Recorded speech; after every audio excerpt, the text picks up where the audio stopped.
Bonjour à tous, bienvenue dans ce nouveau numéro de Côté Pêche. On vous accueille aujourd'hui en Bretagne Sud avec Marco. Salut. Notre guide pour la journée. Donc l'objectif du jour, on est au large des côtes morbihanaises. C'est de faire du thon rouge au vif. Donc comme vous avez pu le voir ce matin à travers les images, on s'est arrêté sur un petit plateau rocheux pour faire des vifs. Donc on cible idéalement du maquereau commun, maquereau espagnol et chinchard en dernier recours si on a du mal à trouver les maquereaux. On reviendra un petit peu plus tard sur le matériel qu'on a utilisé pour faire ça. Ce qu'on va faire, c'est qu'on va se mettre en pêche, on va dérouler les lignes et voilà, on reviendra sur le matériel un petit peu qu'on utilise pour cette pêche-là un petit peu plus tard, en attendant un potentiel départ. C'est pas une zone sur laquelle il y a beaucoup de relief, mais en fait au niveau des cartographies, on voit qu'on a des changements de sédimentation. Ces changements de sédimentation sont bordés par différents courants et donc ça tient de la nourriture. Et cette nourriture appelle les petits poissons et les petits poissons appellent les prédateurs autour. Donc on broume pas, c'est-à-dire qu'on n'envoie pas de sardines, on n'envoie rien de tout ça, on est vraiment complètement en dérive sur des zones de passage potentiel. Et voilà, donc après au niveau des tailles de poissons, on verra ce que ça dit. Avant on avait que des gros, maintenant c'est quand même beaucoup plus mixé. On a des poissons, ouais. Beaucoup plus de petits actuellement. Ouais. Maintenant on n'est pas à l'abri non plus de tomber sur des gros. On sait jamais, c'est un peu la magie du vif, c'est-à-dire qu'il y a le départ et plus ça dure, plus potentiellement c'est gros. Mais bon, déjà il faut prendre un départ. Donc on met les lignes à l'eau et on se retrouve après.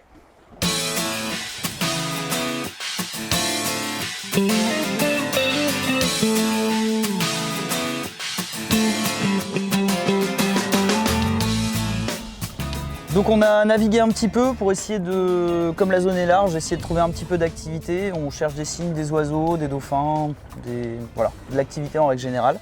Là on l'a trouvé, donc on a positionné le bateau sur la dérive et on va envoyer les premiers vifs à l'eau.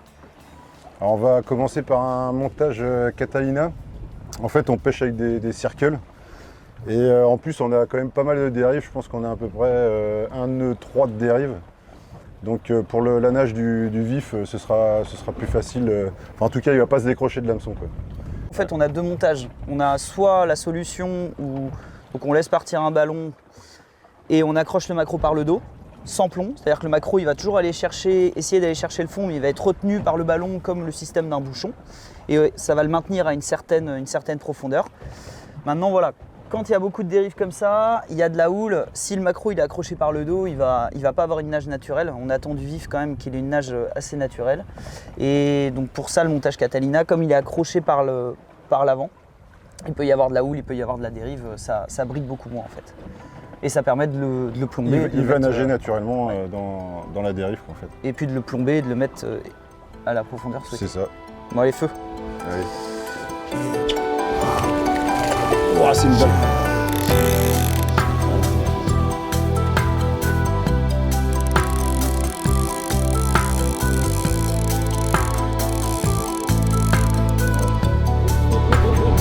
Quoi?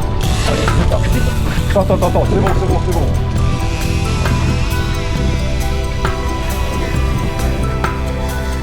Allez. Il y a du fil. On va remonter le petit tranquille. Ah, il va falloir sortir le boyard assez rapidement. Ouais. Vas-y. Tu prends. Hop. Je le mets en direction du fiche.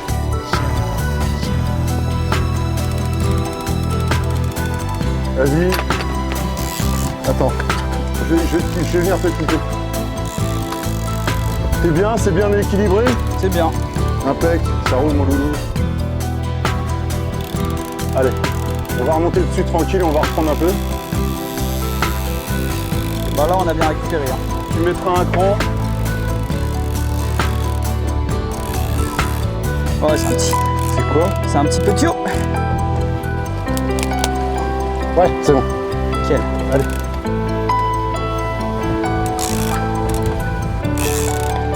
Là, il met un peu de coup de tête quand même.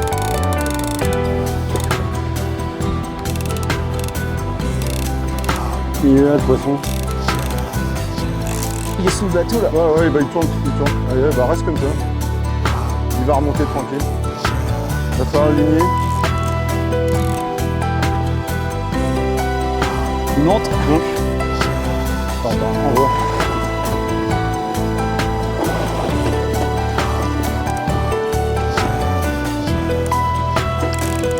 Allez, il est là.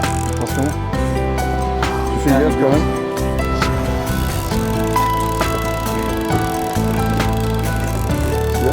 Attends, il grimpe. Allez, la pince. Elle est où la pince? Elle est derrière sur le siège. Derrière sur le siège. Allez, il est là. Allez. Attends. Ça y est. Tu l'as? Ouais. Je peux enlever la canne peut-être, non? Ouais, bah là tu l'as. Attends. Allez, il est crochet. Tu es crochet? Ouais, allez. Nickel. Allez.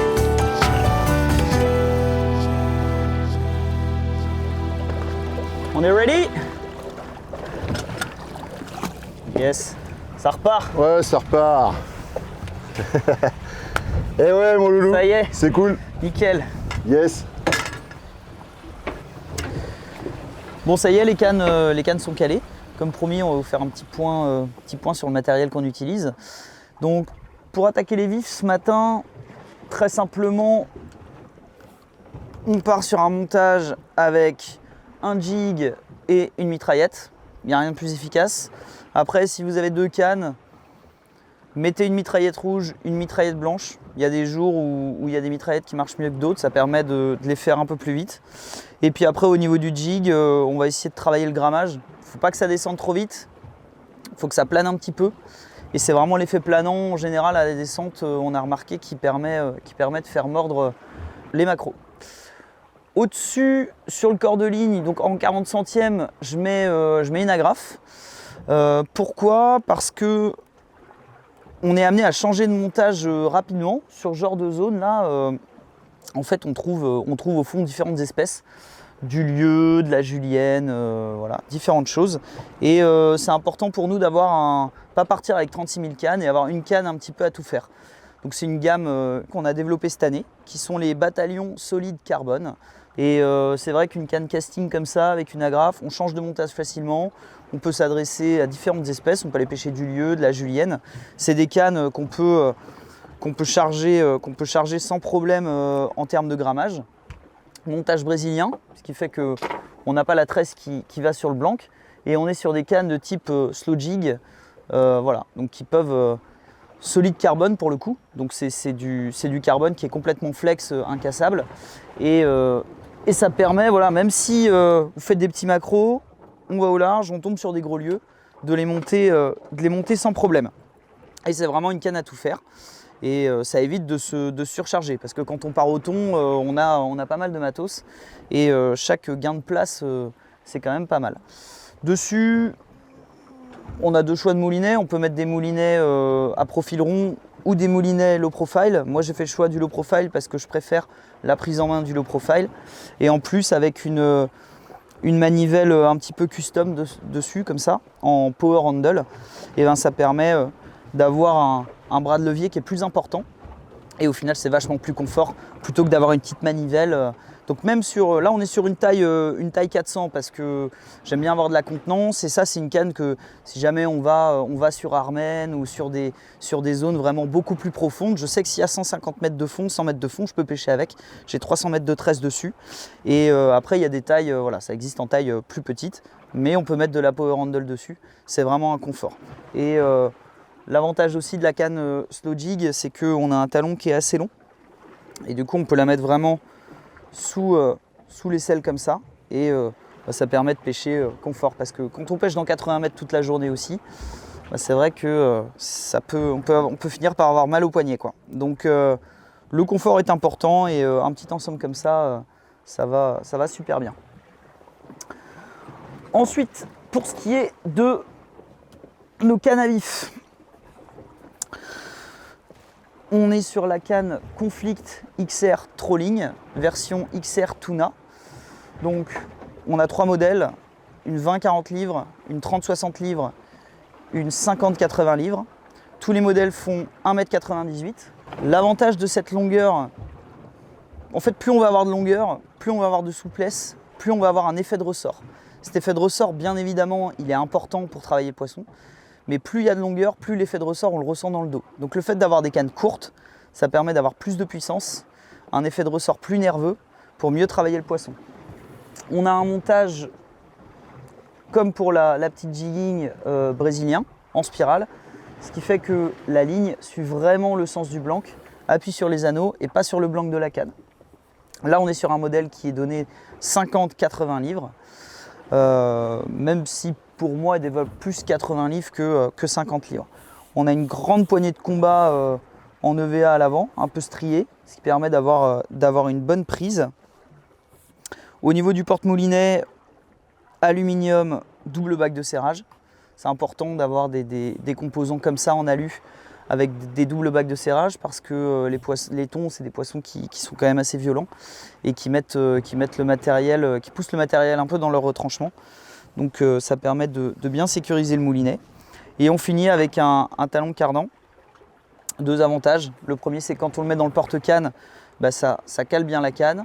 Si jamais le ballon a un sens de dérive différent à celui du bateau, on peut l'orienter pour qu'en fait la canne soit toujours orientée dans le sens de la ligne. Et naturellement aussi, ça permet de mettre la canne dans le baudrier pour pouvoir combattre en confort. Dessus, on a équipé un moulinet donc de type trolling, mais assez compact. On retrouve quelques moulinets comme ça sur le marché. Là, en l'occurrence, c'est le Fathom 2. On est sur une canne quand même, quand on regarde l'ensemble, dite de trolling light. C'est-à-dire qu'on peut s'adresser à des gros poissons avec du trolling léger, chose qui n'était pas possible avant. Et donc ce moulinet-là, donc sur une taille 80, on a mis de la tresse en 80 livres, on est à peu près sur 700 mètres de tresse. C'est-à-dire que si on prend un départ de thon, le temps qu'on remonte les autres cannes, que l'équipage se prépare, qu'on démarre le bateau, qu'on remonte dessus, le poisson il peut prendre du fil, on n'est pas directement en fin de bobine. Ensuite, on va avoir deux vitesses de récupération.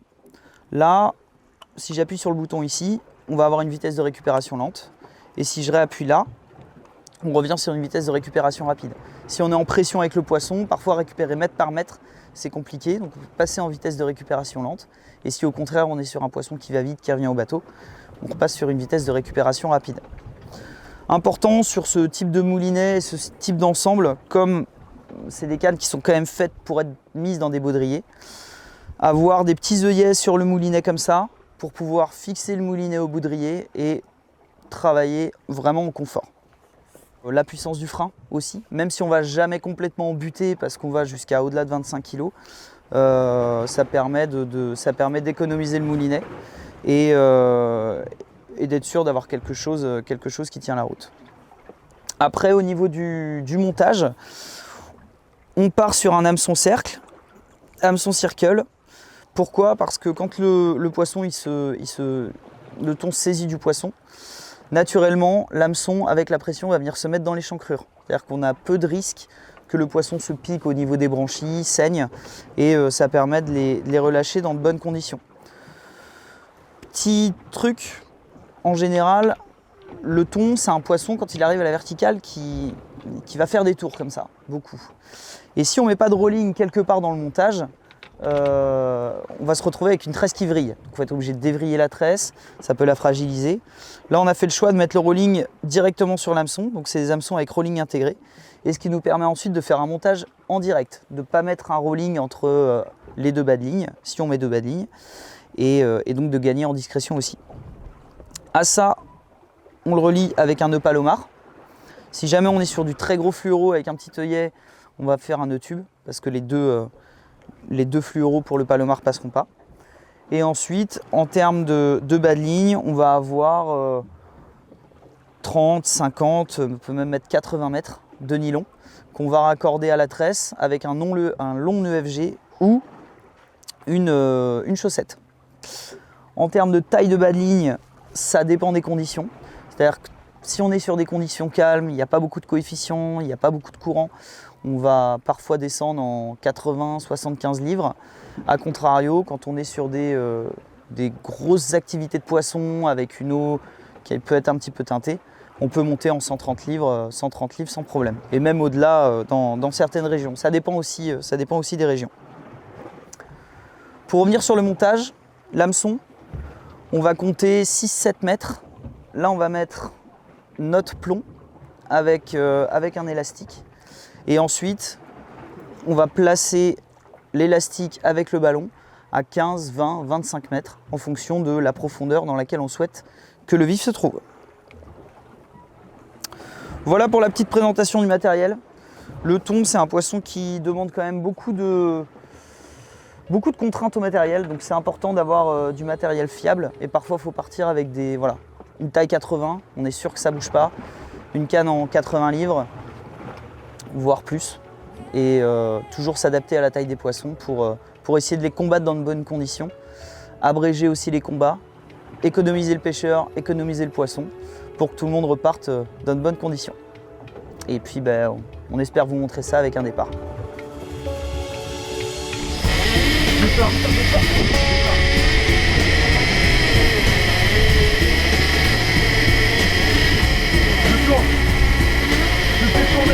Hein? Je suis obligé de tomber.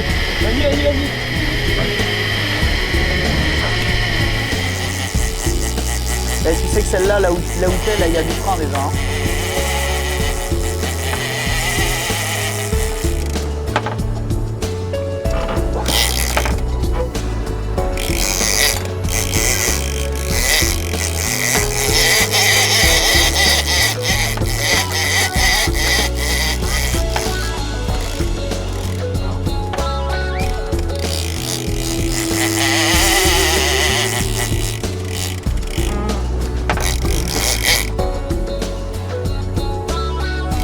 Ouais, c'est un beau poisson. Là.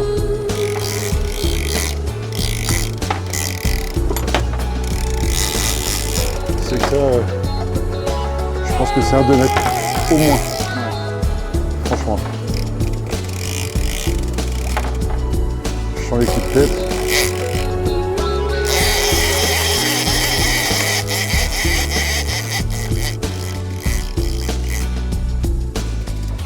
Bon là, comme on le disait, on est sur une zone où potentiellement les poissons sont quand même plus gros. Tous les poissons qu'on a vu sauter étaient plus gros.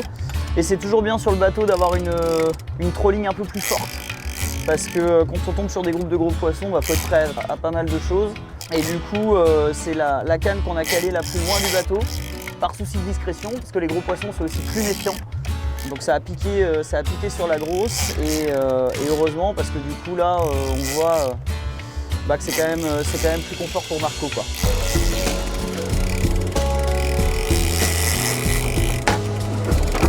T'es obligé de mettre un cran peut-être. Ouais.